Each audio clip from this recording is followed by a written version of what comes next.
स्वागत है साथियों, स्वागत है दोस्तों। आशा करते हैं कि आप सभी लोग स्वस्थ हैं, खुशहाल हैं, मस्त हैं। एक नए साल का जश्न मना चुके होंगे और एक अच्छा खासा जश्न मना चुके होंगे। मेरे हिसाब से अब उस अभिप्राय से थोड़ा सा हमें आगे हटना है और अपने उस लक्ष्य को, जिसे इस नए साल में हमने अपने मन मस्तिष्क में सजाने का प्रयास किया है, जिसके लिए हम दृढ़ संकल्पित हैं, जिसके लिए हमारे विचार आगे आने चाहिए। जो बीत गया है अब वो दौर ना आएगा। वाकई में जो बीता हुआ लम्हा है उससे प्यारा कुछ नहीं होता है और वो अब कभी आ भी नहीं सकता है आपके ज़िंदगी में। तो ऐसा करना है, वो ठान लो कि हम करके क्या जाने वाले हैं। वाकई में दुख के काले बादल हों या आंसू की बरसात हो, दुख के काले बादल हों या आंसू की बरसात हो, जिंदगी से जंग जीत लोगे आप यदि मेहनत, परिश्रम, विश्वास, ये सारी चीज़ें आपके साथ हैं तो पूरे लगन से, इसी परिश्रम से आप उस लक्ष्य की प्राप्ति कर सकते हैं। एक महत्वपूर्ण कंटेंट आपका स्वागत कर रहा है। सीटेट स्पेशल की अनवरत क्लासें मैं दे रहा हूँ। कुछ कमेंट हमारे पास आए जिनमें ये कहा गया कि एग्ज़ाम हो चुका है, बहरहाल थोड़ा सा लेट हम आए हैं। इस बारे में हमने बार बार आपसे कहने का भी प्रयास किया। बहरहाल अभी बहुत लोगों का एग्ज़ाम होना शेष है। आप पूरे लगन से पढ़ें, पूरी मेहनत से पढ़ें, ये भविष्य में भी आपके साथ बना रहेगा। ऐसा कतई ना सोचें कि वो हो गया। जो हो गया वो कहाँ होता है, जो चला गया वो कहाँ होता है, जो बीत गया वो क्या कर सकते हो उसके लिए। तो जो बीता है वो बीत गया है, ये विश्वास कर लो। जो बीत गया है वाकई में वो बीत गया है। एक नए सफ़र में 2023 के साथ एक नई शुरुआत कर लो, एक नया मंथन कर लो, एक नया विश्वास बना लो। तो सीटेट स्पेशल, जहां ये क्लास है आपटित गद्यांश पार्ट 2, सीटेट स्पेशल करके मैंने लिख रखा है। गद्यांश से प्रश्न आ रहे हैं, आते हैं दो, एक गद्यांश एक पद्यांश, यानी कुल मिलाकर के यही 10 प्रश्न यही हो जाते हैं। अमूमन आपको पता है गद्यांश संबंधी लगभग 15 प्रश्न हमसे पूछे जाते हैं। तो बहुत बड़ा बेस है ये। और अगर हम यहाँ सक्सेस हो जाते हैं तो अच्छा खासा स्कोर हम बना लेते हैं सीटेट में। और अगर हम यहाँ विफल हो जाते हैं तो हमारा स्कोर कम हो जाता है। जबकि ये एक मेरे हिसाब से एक नाजुक सा सब्जेक्ट है, बहुत ज़्यादा प्रेशर लेने की आवश्यकता यहाँ नहीं होती है, लेकिन हम लेकर के बैठे होते हैं और फिर वहाँ जाते हैं, इसका कैलकुलेशन कर ही नहीं पाते हैं, कुछ कर जाते हैं।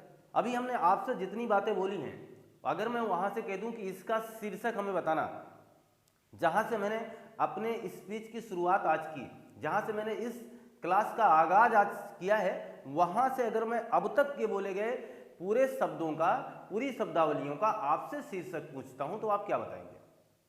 आप सोच में पड़ जाएंगे और मैं उसे जाहिर सी बता दूंगा। वो इसलिए बता रहा हूँ क्योंकि मैंने आपसे हमेशा कहा कि परिश्रम यानी मेहनत करने से ही सब कुछ छट जाएगा। यानी दुख हो, वो काले बादल हैं दुख के, वो आंसुओं की बरसात है, बहुत ज़्यादा पीड़ा और तकलीफ में आप हैं, बहुत ज़्यादा पीड़ा और तकलीफ आप झेल रहे हैं, लेकिन ये सारे बादल आपके कट जाएंगे। आप एक सुखमय जीवन व्यतीत करेंगे। कब? जब आप परिश्रम और मेहनत कर रहे होंगे। जिसका मतलब उसका शीर्षक क्या था? परिश्रम। ये चीज़ अब यहाँ देखिए, मैं सीधा आपको कंटेंट से जोड़ने का प्रयास करूँ। बहुत ही ज़्यादा दुखमय जीवन आपको नहीं देना चाहता मैं। आप खुशी खुशी पढ़ें, बेहतर ढंग से लें। जीवन सबके लिए अलग है, अलग अलग अभिप्राय है। इसके पहले एपिसोडों में मैं बता भी चुका हूँ। संसार के विकसित देश जैसे जापान, बहुत ही आराम से पढ़ा जाता है इस पैसेजों को, तो आराम से ही पढ़ें हम लोग। संसार के विकसित देश जैसे जापान, अमेरिका, रूस तथा जर्मनी आदि समृद्धशाली कैसे बने हैं? निश्चय ही कठोर परिश्रम द्वारा। देखना, अभी परिश्रम की बात मैं कर रहा था, पैसेज भी परिश्रम का है। कठोर परिश्रम द्वारा जिस राष्ट्र के लोग दृढ़ संकल्प तथा परिश्रम पूर्वक कर्म में लीन हैं, आपकी तरह, उनकी उन्नति तथा प्रगति निश्चित है। उनकी उन्नति होगी, उनकी प्रगति होगी। जो कर्म में लीन हैं, जिन्होंने कर्म किया है, वही प्रगति के हकदार हैं। जिन्होंने मेहनत किया है वही प्रगति के हकदार हैं। हर व्यक्ति के हाथों में प्रगति नहीं होगी। हर व्यक्ति के हाथ में वो उम्मीद नहीं होगी, हर व्यक्ति वो उन आशाओं को पूरा नहीं कर पाएगा, उन प्रतिफलों को ला नहीं सकता है।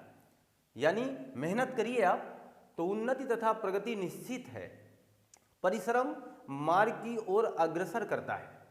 जो मेहनत है आपका वो मार्ग की ओर आपको अग्रसर करता है। जो परिश्रम से जी चुराता है वह सदा दीनहीन बना रहता है। यानी जो परिश्रम से अपने आप को बचाएगा ना वो दीनहीन बना रह जाएगा। वैज्ञानिक, नेता, कवि सभी कठिन परिश्रम करने के बाद ही जीत हासिल करते हैं। अब बताना, पूरे पैसेज का जो मैंने पहला फंडा आपको बताया है, सबसे पहले ये करना है कि इसमें बात किसकी हो रही है। क्या अमेरिका की बात है, या जापान की बात है, या रूस की बात है? अगर इसकी बात है तो फिर आदि लगाने की क्या आवश्यकता थी, यहीं रोक देना चाहिए था। नहीं, इसका मतलब यह अभिप्राय तो बिल्कुल नहीं है, उदाहरण स्वरूप आए हुए हैं।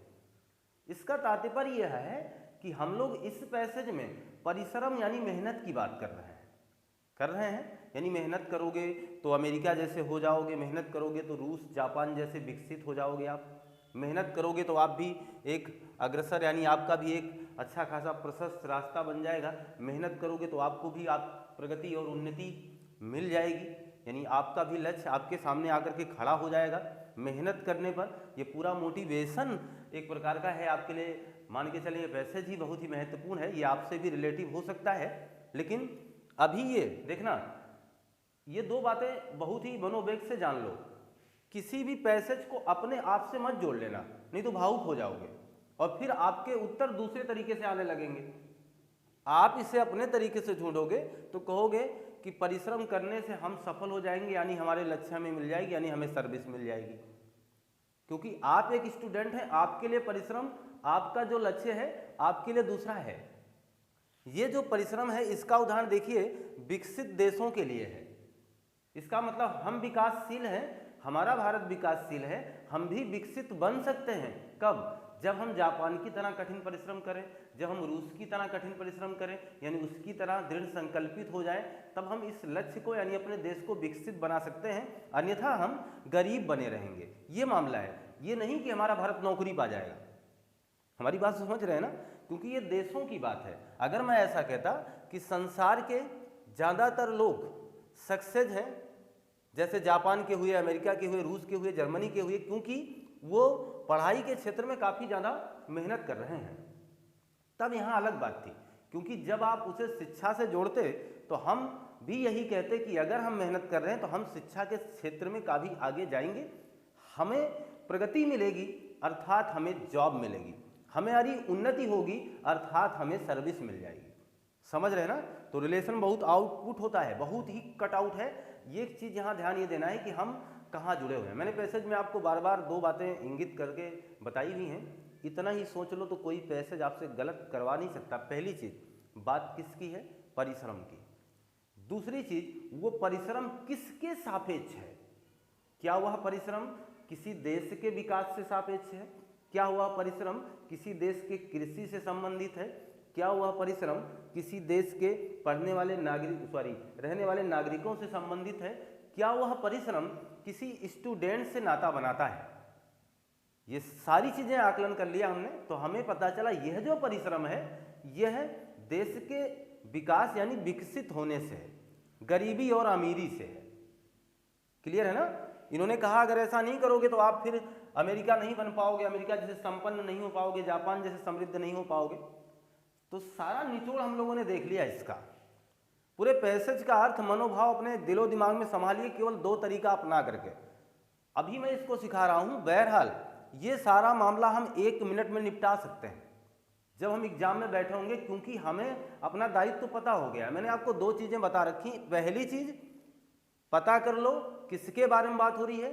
दूसरी चीज, वो जो बात हो रही है किसके सापेक्ष यानी किसके दृष्टिकोण हो रही है, बस इतनी काम कर लो।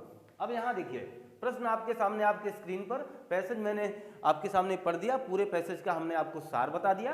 अब जरा ध्यान दें, किसी राष्ट्र के विकसित होने का मूल रहस्य क्या है? विकल्प नंबर 1 विश्वास, विकल्प नंबर 2 कठोर परिश्रम, विकल्प नंबर 3 दृढ़ संकल्प, विकल्प नंबर 4 बाधाओं से लड़कर। चारों विकल्प आपको आकर्षित करेंगे। ये है सीटेट। चारों विकल्प आपको आकर्षित करते हैं। यही सीटेट ही नहीं, हर प्रतियोगी परीक्षाएं आपको इस तरीके से, आपका जो एग्जामिनर होता है आपके दिमाग से, आपके मस्तिष्क से खेलता है। आप केवल पढ़ करके तैयार होकर के सज धज करके एग्जाम में बैठ जाओ, इसका बिल्कुल मायने नहीं है कि पेपर आप हल कर सकते हैं। पेपर हल करने का एक सही तरीका, सहजता, एक आपके अंदर विश्वास होना चाहिए, पहली चीज। दूसरी चीज, आपको पेपर हल करते समय ये सारे प्रश्नों का बहुत ही अलग अपने आप से जोड़ोगे तो गलत हो जाएगा। अब यहां सोचो, मैंने इस पैसेज से इस उत्तर देना है हमें, तो इस पैसेज में कहीं विश्वास की बात नहीं थी, वहां सीधी सीधी बात थी कि किसी राष्ट्र का अगर विकसित होना है तो उसे कठोर परिश्रम करना होगा, ये मामला था। तो हम टिक करेंगे कहां पर? कठोर परिश्रम पर। क्लियर? इसलिए मैंने कहा इसे अपने आप से जोड़ोगे तो सारे विकल्प आपको सही लगेंगे, यह भी सही लगेगा, यह भी सही लगेगा, यह भी सही लगेगा, यह भी सही लगेगा। लेकिन क्या चारों टिक करेंगे? नहीं ना, ऐसा तो नहीं करेंगे ना। अब जरा ध्यान दें अगला, कठोर परिश्रम से सफलता मिलती है, बिल्कुल मिलती है। ऐसा होगा तो क्या होगा? लक्ष्य प्राप्ति पर विचार करने में, अगर आप कठोर परिश्रम से सफल हो रहे हैं तो इससे आपका फायदा क्या है? क्या आप लक्ष्य प्राप्ति पर विचार कर पाएंगे? दूसरा है, मैं तो इसको सोचूंगा ही नहीं, संकल्प करने में मुझे मदद मिलेगी, महान बनने का सपना सजोने में मदद मिलेगी, महान और समृद्धशाली बनने में, यह चीज, यानी हम अमीर बन पाएंगे, समृद्ध बन पाएंगे। यही मैंने आपसे कहा था। यह पैसेज आपको गरीबी से अमीरी की तरफ ले जाने की बात कर रहा है, तो मैं इसलिए महान और समृद्धशाली वाले विकल्प का चयन करूंगा। यह चीज आप ध्यान दीजिएगा। यहां आ गए हम। दीनहीन में कौन सा समास है? दीनहीन यहां है, ऐसे ही पूछा जाएगा, दीनहीन में कौन सा समास है? तो दीनहीन, आप द्वंद्व समास पढ़ते हैं, उसमें बताया भी जाता है माता पिता पाप पुण्य, समाहार, वैकल्पिक और इतरेतर 3 प्रकार के द्वंद्व से आपका सामना कराया जाएगा, वहां बताया भी जाता है। जैसे मैं इस बात पर थोड़ा सा चर्चा कर दूं, एक होगा समाहार द्वंद्व, एक होता है वैकल्पिक द्वंद्व, और एक होता है इतरेतर द्वंद्व। ये 3 प्रकार के द्वंद्व से बात आपकी मुखातिब होगी द्वंद्व समास में। जो वैकल्पिक द्वंद्व होता है, इसका मतलब होता है एक दूसरे का अपोजिट, एक दूसरे का उल्टा, यह वैकल्पिक द्वंद्व है। एक दूसरे का उल्टा करना है आपको। जैसे मेरे कहने का मतलब हुआ, रात का उल्टा क्या होता है? दिन। उल्टा का मतलब समझना, रात अगर नहीं है तो दिन होगा। मैं अगर पापी नहीं हूं तो इसका मतलब मैं पुण्य करता हूं। उत्तर मिल रहा है कि नहीं मिल रहा है? अगर मैंने कह दिया कि देखना, सूर्य अगर पूरब में नहीं तो पश्चिम में निकलेगा, अगर आप सच्चे हैं तो फिर झूठे नहीं हो सकते हैं, अगर आप बड़े हैं तो फिर छोटे नहीं हो सकते हैं। क्लियर है बात ना? तो उल्टा का मतलब एक दूसरे का जस्ट अपोजिट होगा, तो उसे वैकल्पिक द्वंद्व में रखा जाएगा। समाहार और इतरेतर में बस थोड़ा सा अंतर आप जान लो। समाहार द्वंद्व और इतरेतर द्वंद्व। समाहार का मतलब, जैसे हम कुछ शब्द ऐसे बात कर लेते हैं, जैसे हम लिख देते हैं पानी वानी, दाना वाना, हमने लिखा दाल रोटी, कपड़ा लत्ता, यानी ऐसे शब्दों का जोड़ा, ऐसे शब्दों का युग्म जो अपने से ज्यादा अर्थ बताए आपको। जैसे मेरे कहने का मतलब हुआ, यही कपड़ा लत्ता का उदाहरण मैं आपको दे दूं, समझना। कपड़ा लत्ता 2 प्रकार के शब्द हैं, अगर अलग अलग सोचोगे तो कपड़ा का मतलब भी नजर आएगा और लत्ता का मतलब भी आपको नजर आएगा। लेकिन इस कपड़ा लत्ता का मतलब केवल कपड़ा लत्ता नहीं है, इस कपड़ा लत्ता का मतलब और भी इसके मायने हैं, और भी इसके अर्थ है। जैसे आप सोचो, एक शादीशुदा पति यानी पति और पत्नी, जिनके बीच में कलह, जिनके बीच में झगड़ा हुआ, लड़ाई हुई, एक छोटा सा नन्हा सा उनके पास एक बच्चा भी है, अभी 5 से 6 महीने 7 महीने का, ये मामला है उनके साथ। अब हुआ क्या, दोनों के बीच झगड़ा हुआ। अब पत्नी बात यही बोलेगी, मैं मायके चली जाऊंगी, मैं यहां अब नहीं आऊंगी, मैं जा रही हूं मायके। पति भी थोड़ा सा लगा होगा, जाने दे यार, ठीक ही है, चली जाएगी कुछ दिन के लिए, तो वो उसने भी सोचा जाने दो, निकल जाएगी। अच्छा, वो जब जाने लगी, पति ने कहा जाओ अपना कपड़ा लत्ता उठाओ और यहां से निकलो। पति ने क्या कहा कि अपना कपड़ा लत्ता उठा लो और यहां से निकलो। तो जरा बताना पत्नी क्या क्या उठाएगी? जानते हो क्या क्या उठाएगी? पत्नी वह कपड़ा उठाएगी, अपने साथ वो सामान ले जाएगी जिसमें वो उस कपड़े को रखेगी, या जिसे आप उस कपड़े का पात्र कह सकते हैं, जिसे आप तमाम प्रकार के नामों से सूटकेस वगैरह कह सकते हैं, वो लेगी। आप जरा बताना क्या वो अपने 6 माह के बच्चे को छोड़ देगी? नहीं। इसका मतलब वो उस 6 माह के बच्चे को भी ले जाएगी। इसीलिए जब इसका विग्रह किया जाएगा, ये समाज का किसी दिन इसमें चैप्टर चल रहा होगा तो मैं पूरा कैलकुलेशन दूंगा, अथाह चीजें बताऊंगा आपको, बहुत बड़ा, जिसकी कल्पना आपने नहीं की है। अब यहां ध्यान देना, इसका जब हम विच्छेद करेंगे, कपड़ा लत्ता आदि क्यों लिखते हैं? आदि इसका मतलब लिखते हैं क्योंकि यहां तक इसका अर्थ पूरा नहीं था यार। किसी व्यक्ति को आपने कह दिया चलिए खाना वाना खा लीजिए, तो उसका अर्थ वहीं पूरा नहीं हो रहा है। खाना वाना पता नहीं क्या क्या खिलाना चाहते हो आप, है ना। किसी से आपने कह दिया चलिए पानी वानी पी लीजिए, इसका मतलब पता नहीं क्या क्या करवाना चाहते हो आप उससे। तो कपड़ा लत्ता आदि इसका विग्रह इसलिए होता है क्योंकि कपड़ा तो ठीक लगा मुझे, लत्ता भी चलो ठीक लगा हमें, लेकिन इस लत्ते में ये 6 माह का बच्चा कैसे समाहित हो गया? उस पति ने अपनी पत्नी से इतनी तो नाराजगी में बोला था कि कपड़ा लत्ता उठाओ, निकल लो यहाँ से।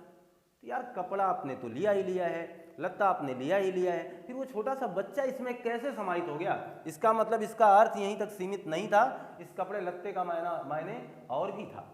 इसलिए हम इसे कहाँ रखेंगे? समाहार द्वंद्व में। इतरेत्तर द्वंद्व का मतलब होता है जो उल्टा दिखे परंतु उल्टा ना हो, उल्टा दिखे परंतु उल्टा ना हो, उल्टा होगा तो फिर हम उसे वैकल्पिक द्वंद्व मानेंगे। जिसके अर्थ अपने में सीमित न रह करके कुछ और बताएंगे, हम उसे समाहार द्वंद्व मानेंगे। रात दिन उल्टा था, यहां रखा गया इतरेत्तर में।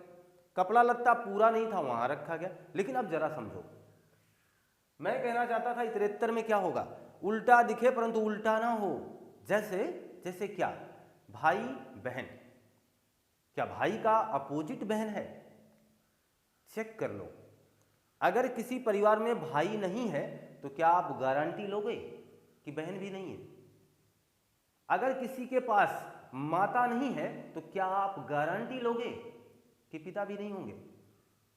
सोचो, मैं यहां गारंटी ले रहा था, अगर रात नहीं है तो दिन है, अगर आदमी झूठा नहीं तो 100% सच्चा है, अगर आदमी बेईमान नहीं है तो 100% ईमानदार है। आप ऐसा यहां कहो, जैसे मैंने कहा भाई, मैंने कहा उसके घर उसके पास भाई नहीं है, आप कह दो 100% बहन नहीं है। कहो तो सही, 100% बहन है, ये तो गारंटी लो। मैंने कहा उस व्यक्ति के पास भाई नहीं है, तो आप कहो सर 100% बहन है। मैं कह दूंगा यार कुछ नहीं है, ना भाई है ना बहन है। लेकिन यहां नहीं कह पाओगे आप, रात है नहीं है तो दिन, दिन नहीं है तो रात, ही 100% श्योर बात है। तो ये रहे मामले। तो थोड़े से द्वंद्व के, मैंने द्वंद्व पर इसलिए चर्चा कर दी क्योंकि यहाँ द्वंद्व संबंधी बात की गई थी। आपके एग्जाम में मेरा दृष्टिकोण ये है कि ये सारी बातें पूछी जा रही हैं, अतएव आप इन्हें भी पढ़ें, इन्हें भी जानें। अभी फिलहाल अगर मान लें आपसे एग्जाम छूट गया है या एग्जाम आपका दूर है तो आप अपने आप को प्रिपेयर करें। अभी हमारी आने वाली सीरीजें आपको बहुत कुछ बताएंगी। अभी आपके चैनल पर संधि समाज का बहुत बड़ा भंडारा करके मैं दिखाऊंगा आपको, अलौकिक ढंग से देने वाला हूं आपको संधि समाज। आप सोच के बैठेंगे जितना उससे कहीं ज्यादा आगे, बहुत बड़ा पैटर्न आपके सामने आने वाला है। ऐसे ऐसे शब्दों में आपको समास निकालना या संधि बताना बता देंगे कि जिसकी कल्पना आपने नहीं की है, बहुत अलग। और फिर आपसे गलत होने के चांस खत्म हो जाएंगे। यहां देखिए, मैं कह रहा हूं दीनहीन। दीनहीन का मतलब क्या हुआ? इसका मतलब हुआ यह व्यक्ति गरीब है। यह दीनहीन में कौन सा समास होगा? तो आप बिल्कुल निसंकोच बताइए कि सर दीनहीन में द्वंद्व समास है, तथा दीनहीन से तात्पर्य क्या है? गरीब बने रहने से। क्योंकि यहां बात शुरुआत में ही गरीबी की थी, तो मैं अपने पैमाने को बदल नहीं रहा हूं। अगर ये किसी स्टूडेंट्स के लिए होती तो दीनहीन का मतलब तब हम मान लेते क्या होता? असफल होना। समझ रहे ना? पैसेज का जब भी जवाब दीजिए शीर्षक के हिसाब से चलिए। शीर्षक क्या है तथा उसका मायने किसके अर्थ में लिया गया है। शीर्षक यहां परिश्रम था, उसका मायने देश के विकसित और विकासशील होने पर निर्भर था, यानी अमीर और गरीब कर पैमाने पर निर्भर था। इसलिए जब आपने हमसे दीनहीन का मतलब पूछा तो हमने आपको गरीब बने रहना बता दिया। अगर हम इसी संसार के विकसित देशों की बात ना करके पूरी दुनिया के स्टूडेंट्स लाइफ की बात करते और ये कहते कि लोग बहुत कठिन परिश्रम करते हैं लेकिन फिर भी असफल हो जाते हैं, लेकिन उन्हें अपने परिश्रम को रोकना नहीं चाहिए, कठिन परिश्रम करने से ही सफलता मिलेगी, तो हम वहाँ पर नहीं तो वो जिंदगी भर दीनहीन बने रह जाएंगे। इसका मतलब क्या हुआ? वहाँ दीनहीन का मतलब होता असफल रहना। समझ गए ना आप? तो पैसेजों का जवाब ऐसे दीजिएगा, ऐसे जल्दबाजी में मत दीजिएगा। जितना मैंने बोला है इसको हल्के में मत लीजिएगा, बहुत सहजता से 2 बार सुनने का प्रयास करिएगा। ये जिंदगी भर की लड़ाई जो है, ये जीवन भर की जो हमें बार बार चोट पहुंचाती है, एग्जामों में बार बार हम किसी पैसेज में फंस जाते हैं, ये हकीकत बता रहा हूँ, आप फंसोगे नहीं। आप करके तो देखो, हमारे साथ मिल करके हाथ बटा करके तो देखो, काम होगा जरूर आपका, आप सफल होंगे। आप इसका स्क्रीनशॉट लीजिए। मान के चलें कि आपने स्क्रीनशॉट तो लिया ही लिया है। अब एक आपको नए पैसेज से फिर मुखातिब करा रहा हूँ। मैंने एक टारगेट बनाया हुआ है कि मैं आपको 4 से 5 पैसेज दूँ जिसे आप पूरी तरीके से एक कैलकुलेशन कर सकें। और ये आज के ही लिए नहीं, आप मान के चलना अभी हाल फिलहाल इसके पहले वाले टेट में आप देखे होंगे कि आपके लिए एक जब गाइडलाइन मिली थी, एक सिलेबस मिला था, वहाँ टेट के दौरान भी ये कहा गया था, उत्तर प्रदेश टेट में ये कहा गया था कि आपसे पैसेज पूछे जाएंगे। तो केवल जो आपके प्लेलिस्ट जो हमने बना रखी यूट्यूब में, हमारी प्लेलिस्ट में आप देखेंगे तो वहाँ लिखा होगा TET, super TET, C TET special है ये। तो वहाँ आने वाले समय में जो टेट, सुपर टेट या सी टेट स्पेशल करके दूंगा वो आपके लिए बहुत ज़रूरी है। ऐसा मत सोचिएगा कि ये केवल सी टेट के लिए ही मायने रखता है इसलिए मैं इसको पढ़ूंगा नहीं पढ़ूंगा। ये हमारा उद्देश्य होता है।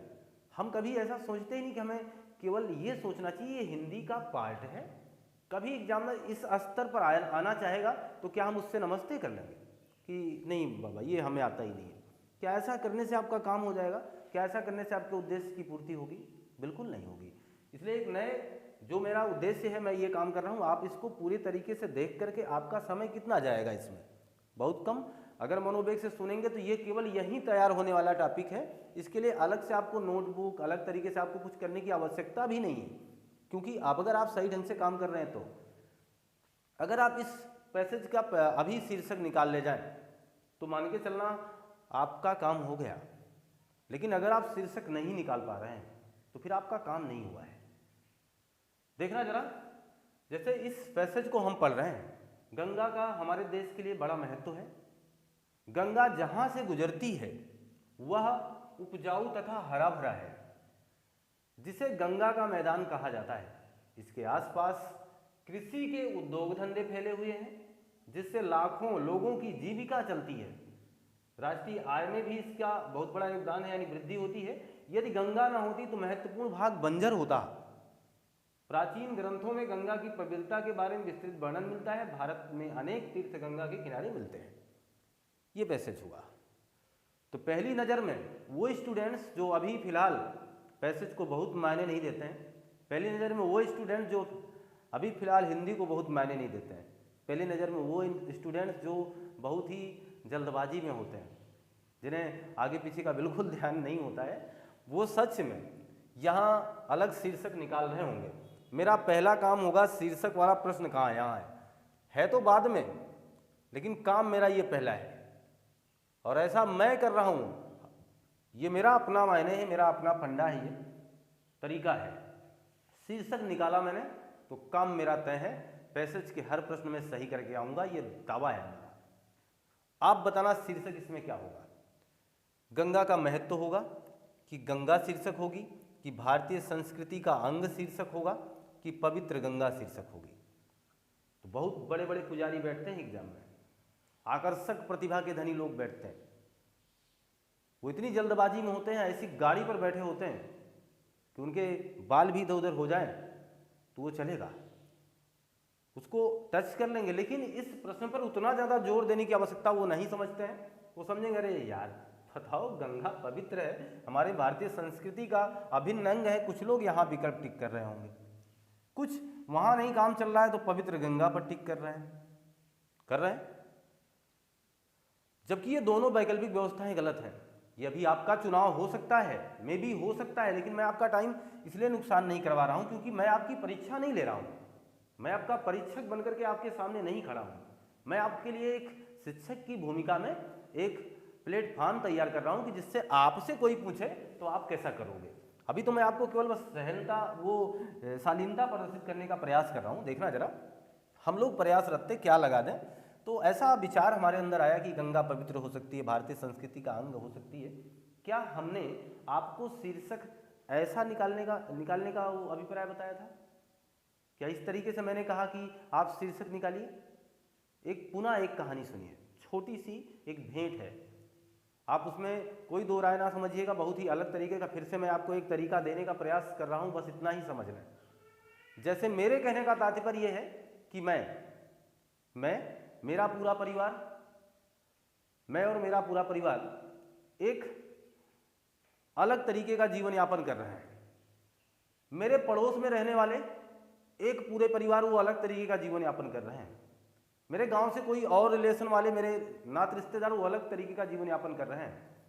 तो सबकी जिंदगी अलग है कि नहीं अलग है ना? अलग, सबकी जिंदगी अलग है, सबका तरीका अलग है, सबके जीने का अलग है। तो सबका शीर्षक भी अलग होगा। मेरे मामा के लिए जिंदगी, मेरे मामा के लिए जिंदगी, मेरे पिता के लिए जिंदगी, मेरे भाई के लिए जिंदगी, सबकी जिंदगी अलग है कि नहीं अलग है? अलग है ना। एक स्टूडेंट्स के लिए जिंदगी, तो वो मामला ध्यान देना। तो इसका शीर्षक क्या होगा? पूरी कहानी आपने देखी, पूरा निचोड़ आपने समझा, सब कुछ समझने का आपने प्रयास किया, लेकिन जहां तक आपने इसमें एक चीज जाना होगा कि जब हम कहानी ये पढ़ रहे थे, वाकई में गंगा शब्द का बहुत बार जिक्र है। इसका मतलब एग्जामिनर हमें मूर्ख बनाना चाहता था। गंगा का हमें यहां महत्व से संबंध रखना है कि गंगा का क्या महत्व है, अतः हम इसका शीर्षक लगाएंगे गंगा का महत्व, क्योंकि यह पैराग्राफ हमसे चीख कर बार बार यह कह रहा है कि आपके गंगा का क्या महत्व है, गंगा का महत्व क्या है। यह तरीका वो बार बार देने का प्रयास कर रहा है, बार बार बताने का प्रयास कर रहा है कि गंगा का क्या महत्व है। क्लियर है ना? गंगा के बारे में ना होकर गंगा के महत्व के बारे में बात हुई, गंगा के महत्व पर चर्चा की जा रही है, इसलिए हम इसका शीर्षक गंगा का महत्व बताएंगे। अतः विकल्प नंबर पहला ही हम टिक करेंगे, ये चीज मान के चले। अब आप, गंगा इसमें शीर्षक नहीं है, इस चीज की जानकारी आपको हो गई होगी। शीर्षक वह होगा जिस पर पूरा काम निर्भर है। गंगा क्या है, गंगा कहां से निकली है, इस पर बात ही नहीं हो रही है। बात हो रही है कि गंगा का क्या महत्व है। गंगा का महत्व क्या है, चर्चा इस पर है, बात वहां की जा रही है। अतः हम इसका शीर्षक लगाएंगे गंगा का महत्व लगाएंगे। क्लियर होगी बात ना? यह स्पष्ट तरीका है, आप इसे समझ भी पा रहे होंगे। तो इसका शीर्षक जो होगा वो गंगा का महत्व होगा, ना कि गंगा। यानी गंगा पर वो जो बात की जा रही है, वाकई में वो गंगा के महत्व के बारे में बात की जा रही है, इसीलिए शीर्षक गंगा का महत्व होगा। यही निचोड़ जिस दिन आप सही ढंग से अपने दिमाग में बैठा ले जाएंगे, वाकई में आपका कभी गलत नहीं होगा। मैं आशा करता हूं आप बैठा चुके हैं, क्योंकि आगामी ये मेरे हिसाब से चौथा पैसेज आपके सामने मैं प्रस्तुत कर रहा हूं, यानी अपठित गद्यांश पार्ट 2 की सीरीज में मैं आपका स्वागत कर रहा हूं। यहाँ जो ये पर्याय चल रहा है, इसके पहले आपने एक पार्ट देख लिया है। तो नए वर्ष में ये नई शुरुआत जो आपने देखी है, नया तरीका आप देख रहे हैं, अच्छा खासा आकलन यहाँ से कर पा रहे होंगे आप। ये बहुत ही जरूरी अभिप्राय है आपके लिए। अब जरा ध्यान दें, तो हम जब शीर्षक निकाल लेंगे, देखना अभी सारे प्रश्न कितने आसान है, 2 मिनट के अंदर सारे प्रश्नों के जवाब आप दे लेंगे। भारत के मध्यम भाग को गंगा का मैदान कहा जाता है। क्यों? क्योंकि यह क्षेत्र उपजाऊ है, क्योंकि गंगा यहां से होकर गुजरती है, क्योंकि यहां पेयजल की पूर्ति हो जाती है, क्योंकि गंगा यहां की पवित्र नदी है। हकीकत में चारों विकल्प सही हैं। अगर गंगा की महत्व के बारे में बात की जा रही होती, अगर केवल इतना कहा जाता कि गंगा से क्या फायदा है, तो ये सारे विकल्प सही हैं। क्योंकि गंगा के जाने से क्षेत्र उपजाऊ है, गंगा यहाँ से होकर गुजर भी रही है, यहाँ पेयजल की पूर्ति हो रही है, गंगा यहाँ की पवित्र नदी है। आकर्षक चारों विकल्प अपनी तरफ आपको खींच रहे होंगे, अपनी तरफ आकर्षित कर रहे होंगे, लेकिन आकर्षण थोड़ा सा कम। ऐसे आकर्षित होके आगे बढ़ जाओगे तो फिर बहुत कुछ गलत करके चले आओगे। करना क्या होगा? अब यहाँ प्रश्न को ध्यान से देखें। भारत के मध्यम भाग को गंगा का मैदान कहा जाता है, क्यों? यही पूछा जा रहा है। मैं तो ये कन्फर्म हूँ, 2 विकल्प सही, गलत काट सकता हूँ। ये पवित्र नदी है, इससे कोई ये नहीं कहेगा कि ये भारत के मध्यम भाग को गंगा का मैदान, ऐसा कोई नहीं कहेगा आपकी पवित्रता से। ये गलत हो जाएगा। पेयजल की पूर्ति होती है, यह इसका भी कोई लेना देना नहीं है। लेकिन हम दो विकल्प में तो फंस गए हैं, एक यह क्षेत्र उपजाऊ है, एक गंगा यहाँ से होकर गुजरती है। ऐसा हर बार आप कर सकते हो। जब किसी प्रश्न में बहुत ज़्यादा आप उलझो तो तरीका ये अपनाओ, पहले तो एक दो को गलत साबित करो यार। पहला काम ये करो, थोड़ा सा करीब चले आओ, थोड़ा सा उस प्रश्न के नज़दीक चले आओ, ये तो काम कर लो। अब जरा बताना मेरा काम क्या है, मेरा काम क्या, मेरा रोल बताना। जैसे मेरा काम तो है टीचिंग, यानी पढ़ाना, पढ़ाना है ना। कोई सफल होगा कोई असफल, क्या यह मेरा काम था? क्या यह मेरा उद्देश्य था? यह मेरा कार्य है? नहीं। मेरा काम है आपको बताना, मेरा काम है वो तमाम प्रकार के पर्याय आपके लिए सहज करना, मेरा काम है उद्देश्य के साथ आपसे मुखातिब होना, मेरा काम है निश्चल रूप से आपके पास सारी चीजें प्रोवाइड कराना, ये मेरा काम है। मेरे आने से अगर आप लाल पीले हो जा रहे हैं तो इसमें मेरा क्या कसूर है? कहने का तात्पर्य क्या है, मेरे जाने से कहीं माहौल गर्म हो जा रहा है तो मेरा क्या कसूर है? कुर्सी की पेटी बांध लीजिए, माहौल बिगड़ने वाला है। अगर ऐसा कोई माहौल बन ही जाए तो मेरा उसमें क्या रोल है? क्या रोल, आप सोचो जरा, क्या रोल है? जैसे आप सोचना, काम वह होता है जो उस कार्य का निर्वहन करता है। मेरा काम है पढ़ाना, ये मेरा काम है। मेरे आने से किसी कोई नाराज हो रहा है, कोई खुश हो जा रहा है, ये मेरा कार्य दायित्व नहीं था, है ना। तो गंगा का काम है बहना, गंगा का काम है बहना। मेरी जाने से आप हरे भरे हो जा रहे हो तो मेरा ये कोई कार्य नहीं था। गंगा ये सोच के कभी नहीं बह रही होंगी कि मेरे जाने से लोग खुशहाल हो गए, मेरे जाने से यहाँ हरियाली आ गई, ऐसा कुछ नहीं था। वो गंगा का काम था बहते जाना। नदी हमें सिखाती है लगातार चलते रहना, कभी रुकना नहीं है। तो गंगा का काम था बहते जाना। तो इस वजह से गंगा यहाँ से बहती हुई जा रही है, इस वजह से यह गंगा का मैदान कहा जा रहा है। उपजाऊ ना उपजाऊ होने की बात तो बात की है, वो तो अलग बात है, वो तो गंगा का महत्व है, उसकी वजह से वो हो रहा है। लेकिन मैदान क्यों कह रहे हो? क्योंकि गंगा वहाँ से गुजर रही है, इसलिए वो मैदान कहा जाएगा। ठीक है, आगे देखिए, गंगा उत्तर भारत की महत्वपूर्ण नदी है, क्यों? अब देखो महत्वपूर्ण की बात आ गई, अब काम यहाँ आएगा अलग। वही बात यहाँ, अब की बार उल्टा टिक होगा, अब की बार सीधा कह दो कि गंगा के कारण उपजाऊ क्षेत्र है, इसीलिए तो उत्तर है ना। गंगा के कारण उपजाऊ क्षेत्र, गंगा उत्तर भारत की महत्वपूर्ण नदी है क्योंकि वहां का आसपास का एरिया हरा भरा हो गया, उपजाऊ हो गया, इसलिए अब की बार विकल्प ये टिक हो जाएगा। पहले वो टिक हुआ, आसान हुआ कि नहीं हुआ? उपजाऊ का विलोम क्या होगा बताना जरा, उपजाऊ का क्या विलोम है? विकल्प आकर्षक हैं, रेगिस्तान, उपजहीन, बंजर, अनुपजाऊ, इस तरीके के हैं। इसमें आप इसे डायरेक्ट याद रखें, उपजाऊ का विलोम होता है बंजर, ये चीज ध्यान दिया जाए। और यहाँ लिखा भी आपके पैसेज में है। ये शीर्षक बताइए, पहले बताया जा चुका है। पवित्र का संधि विच्छेद पूछा है, क्या करेंगे आप? देखना, एक आप पढ़ेंगे अयादी संधि, आपके इसी चैनल से प्रोवाइड कराई जाएगी अयादी संधि, जिसमें आपको दो फार्मूला, एक तो आव वाला और एक तो अवी वाला बताया जाएगा। सॉरी, आव और अव वाला। जहां आव लिखा होगा वहां पहले खंड में ओ की मात्रा लगवाऊंगा, अव की मात्रा लगवाऊंगा, और जहां अव लिखा है वहां पहले ही खंड पर ओ की मात्रा लगाऊंगा। ये अभी फिलहाल ये संधि का तो ये क्लास है नहीं, फिलहाल मैं इतना बता ही दूं कि ये काम होगा अयादी संधि में। पवित्र में अव का उच्चारण होता है, ये हमारा तरीका, ये कोई फार्मूला नहीं है, नया तरीका कुछ है नहीं। ये पवित्र का जब संधि विच्छेद करेंगे हम तो यहाँ निकलेगा अव, और इसके कारण हम पा पर लगाएंगे ओ की मात्रा पो, और जो इस पर मात्रा होगी यानी संबंधित वर्ण पर जिसकी मात्रा होती है वही मात्रा आगे दूसरे वर्ण की शुरुआत करती है।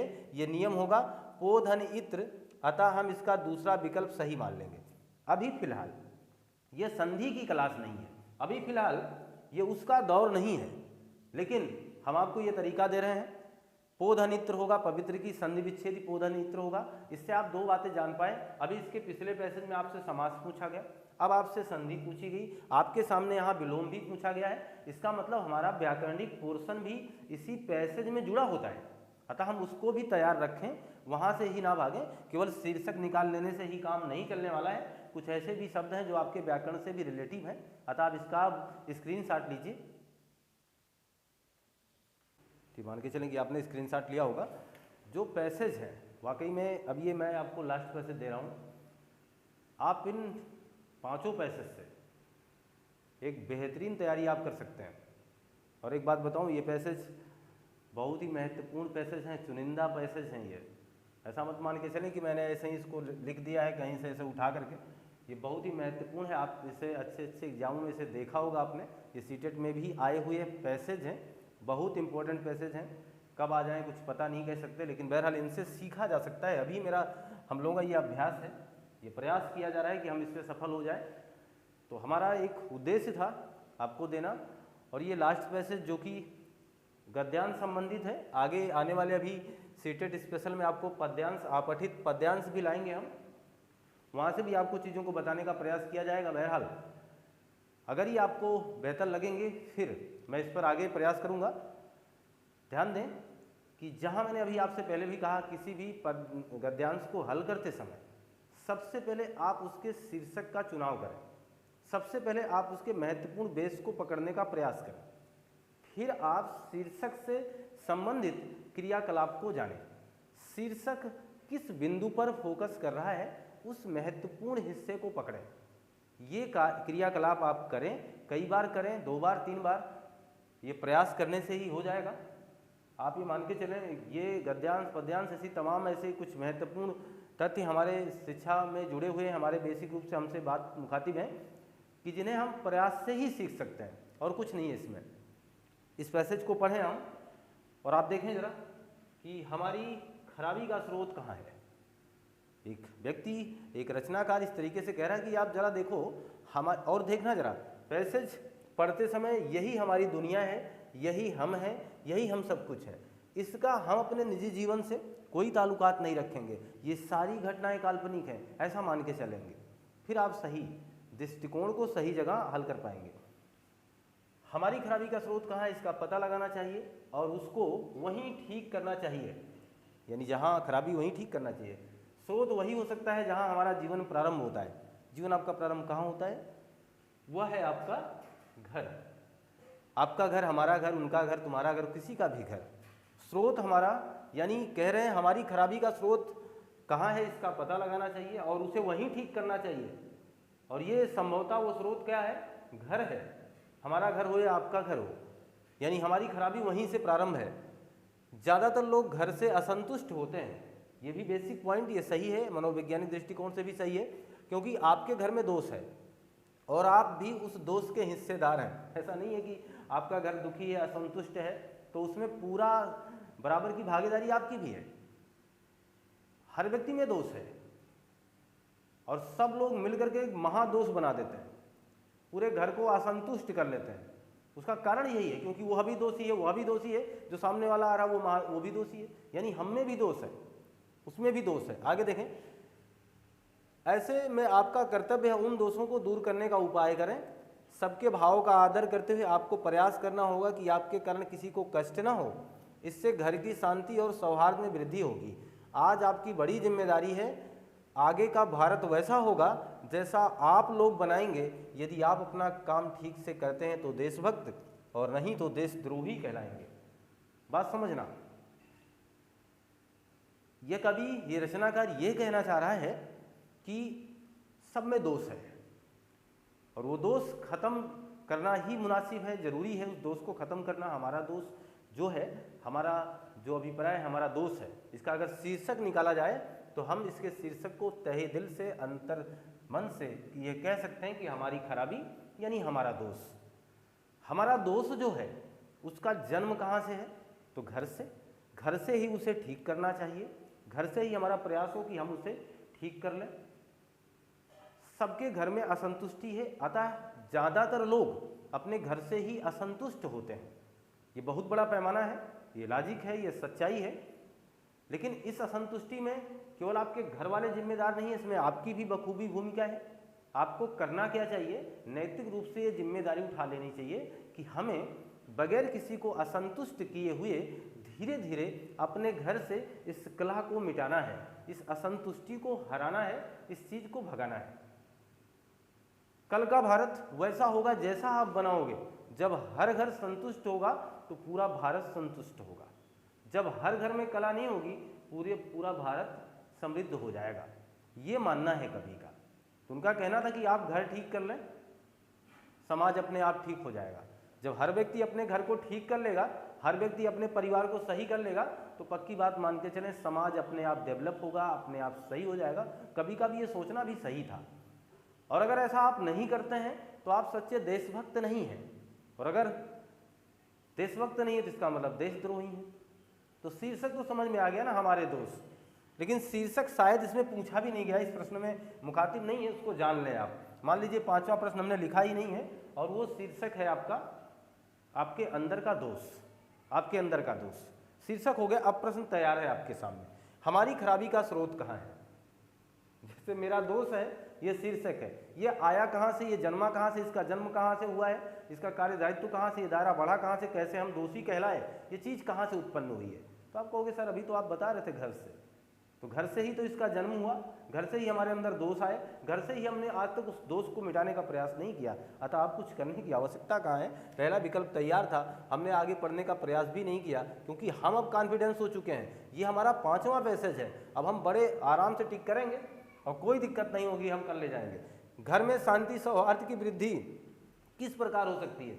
घर में यार शांति हो जाएगी, अंदर का दोष मिटा लो, सारा मामला बिगड़ जाएगा, सारा मामला सही हो जाएगा। देखो जरा, घर के दोषों को दूर करके नहीं, दूसरों को जिम्मेदारी देकर नहीं, अपने दोषों को दूर करके। जी हाँ, अपने दोषों को दूर करो और किसी को कष्ट ना हो। अपने आप जब सब लोग ऐसा करने लगेंगे, अपने दोष मिटा लोगे, पूरा दोष मिट जाएगा, घर खुशी हो जाएगा, यानी घर खुशहाल हो जाएगा। क्लियर हो गई। देशद्रोही कौन है, देशद्रोही कौन है, जो देश से द्रोह करे। यानी ये पैसेज किसे देशद्रोही माना यही बताना, इसलिए मैंने कहा इस पैसेज से अलग मत सोचना। नहीं तो कहते अरे यार जो वो कश्मीर में झगड़ा कर लेगा देशद्रोही है, जो भारत में आके यहाँ गाली दे देगा देशद्रोही है, जो किसी बड़े ओहदे पर किसी व्यक्ति को गाली देगा देशद्रोही है, वो अलग है। वो देशद्रोही वो कानून के पैमाने में आएगा। मैं इस पैसेज के तहत बोल रहा हूँ। मैंने आपसे कहा इस पैसेज से इतर मत सोचिएगा। अब देखना जरा, इसमें देशद्रोही कौन है बताना। उन्होंने कहा कि यदि आप अपना काम ठीक नहीं करेंगे, यानी यदि आप अपने अंदर की बुराई को समाप्त नहीं करेंगे, अपना काम ठीक से नहीं करेंगे, तो आप देशद्रोही कहलाएंगे। देशद्रोही कौन है, जो देश से द्रोह करे, जो घर से असंतुष्ट है, दूसरों का दोष देने वाला, जो अपने काम के प्रति उदासीन है ना। यानी जो अपना काम ही सही से नहीं करेगा, वही इस पैसेज के अंतर्गत क्या माना जाएगा, देशद्रोही माना जाएगा। देशभक्त का विग्रह पूछा है, लास्ट प्रश्न इसका यही है कि देशभक्त का विग्रह क्या होगा। देशभक्त में वैसे तो तत्पुरुष समास है, कोई डाउट नहीं है, समाज की भी सीरीज आगे आने वाली है, बहुत बेहतरीन ढंग से आने वाली है। इस बात के लिए, मनोवेग के लिए और इस चीज़ को बताते हुए मुझे हर्ष हो रहा है कि आप पहली बार इस तरीके से समास और संधि पढ़ने वाले हैं। बिल्कुल अलग तरीका देने वाला हूँ। आप देखें देशभक्त का विग्रह क्या होगा। यहाँ सीधी सीधी बात है, देश में भक्त ये गलत लग रहा है, देश की भक्ति, देश की भक्ति यह भी गलत है। देश का भक्त और देश के लिए भक्ति, दो जगह हम थोड़ा सा रुकने वाले हैं कि कौन सा सही इसमें माना जाएगा। ध्यान दीजिए, जब आप तत्पुरुष समास में होंगे, किसी के लिए स्पेशल व्यवस्था करेंगे तो वहां पर लिए लगाया जाता है। जैसे अगर लिखी गई है गौशाला, लिखी गई है मधुशाला, ठीक है, तो देखना गाय ने आपसे कहा था कि मेरे लिए घर बनवाना, जिसे आपने सार कहा है, क्या गाय ने आपसे बोला था मेरे लिए घर बनवाना? क्या मधु यानी शराब ने आपसे कहा था मेरे लिए घर बनवाना? नहीं, लेकिन हमने इनके लिए स्पेशल व्यवस्था की है। जैसे हाथ घड़ी, हाथ घड़ी, क्या हाथ ने कभी आपसे कहा कि मेरे लिए घड़ी लाना? नहीं, फिर भी आप एक व्यवस्था करते हैं, एक उचित उपाय ले आते हैं। अच्छा लग रहा है ये टाइटल, ये तरीका, देखो कभी गलत नहीं होने वाला है, ये रामबाण इलाज है। किसी भी तथ्य का रामबाण इलाज ये दे रहा हूँ, आप गलत नहीं करेंगे, फिर आपसे गलती भी नहीं होंगी। गौशाला स्पेशल व्यवस्था हमने की, मधुशाला स्पेशल व्यवस्था हमने की, हाथ घड़ी स्पेशल व्यवस्था हमने की, इसलिए यहाँ पर लिए लगाया जाएगा। लेकिन देशभक्त के लिए क्या आपने कोई स्पेशल व्यवस्था की है? नहीं।